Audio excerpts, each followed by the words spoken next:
সবাই মিলে ভিড়ুক আবার সাম্য সুখের বন্দরে। এই যে সাম্যের গান ঈদের দিন আমাদেরকে গাইতে হবে। পরস্পরের মধ্যে হিংসা বিদ্বেষ এগুলো ভুলে গিয়ে আমাদের আনন্দ ভাগাভাগি করে নিতে হবে। এটাই হচ্ছে ঈদের আনন্দ। আর কোন ব্যক্তি যদি মনের কটিলতা, মনের অহংকার, হিংসা বিদ্বেষ দূর করতে না পারে, ঈদের আনন্দ ওই ব্যক্তির পক্ষে উপলব্ধি করা সম্ভব নয়। ঈদের আনন্দ ফিলিংস যদি আপনি উপলব্ধি করতে চান, মনের হিংসা বিদ্বেষ এগুলো ধুয়ে মুছে একবারে কি করতে হবে? সাফ করতে হবে। কিন্তু অনেক ব্যক্তি আমরা আছি, আল্লাহ রাব্বুল আলামিন আমাদের গুনাহগুলো মাফ করে দেন, ধুয়ে মুছে সাফ করে দেন, কিন্তু আমরা আমাদের অন্তর ধুয়ে মুছে সাফ করতে পারি না। ঈদের শিক্ষা তাহলে কি নিলাম? এখন আসি, তাকওয়া অর্জন করেছে কোন সমস্ত মুরব্বীরা।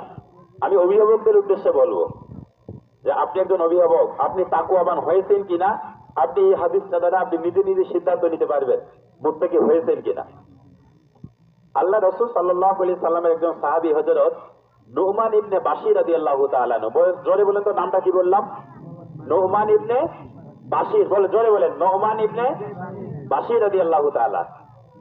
উনি আল্লাহ রাসূল সাল্লাল্লাহু আলাইহি সাল্লামকে জিজ্ঞাসা করতেছে, ইয়া রাসূলুল্লাহ, আমার তো অনেকগুলো সন্তান সন্ততি, তো এর মধ্যে থেকে আমি আমার একটা সন্তানকে আমার জমি জায়গা টাকা পয়সাতে ভাগ একটা সন্তানকে একটু বেশি দিতে চাই, আর বাকি সন্তানগুলোকে একটু একটু করে কথা বলেন কম দিতে চাই।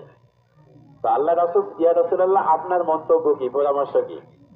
আল্লাহ রাসূল সাল্লাল্লাহু আলাইহি সাল্লাম এই কথাটা শোনার সাথে সাথে একেবারে অগ্নিশর্মা হয়ে গেলেন, চেহারা একদম টকটকে লাল হয়ে গেল। তো বললো যে নোমান, ওয়াত্তাকুল্লাহ ওয়াদিলু ফিল আওলাদ, তুমি তোমার সন্তানদের ব্যাপারে আল্লাহ তাআলাকে ভয় করো, তুমি তোমার সন্তানদের ব্যাপারে মুত্তাকি পরহেজগারী নীতি অবলম্বন করো। কারণ তুমি একটা সন্তানকে বেশি দিবে আর বাকিগুলোকে কম দিবে, এটা মুত্তাকির বৈশিষ্ট্য হতে পারে, এটা ইনসাফ হতে পারে না, এটা হতে জুলুম। এই কাজটা তুমি যদি করো তাহলে তুমি কি হয়ে যাবে? জালেম হয়ে যাবে। ওয়াত্তাকুল্লাহ, তুমি আল্লাহ তাআলাকে ভয় করো ফিল আওলাদ, তোমার সন্তান সন্ততির ব্যাপারে।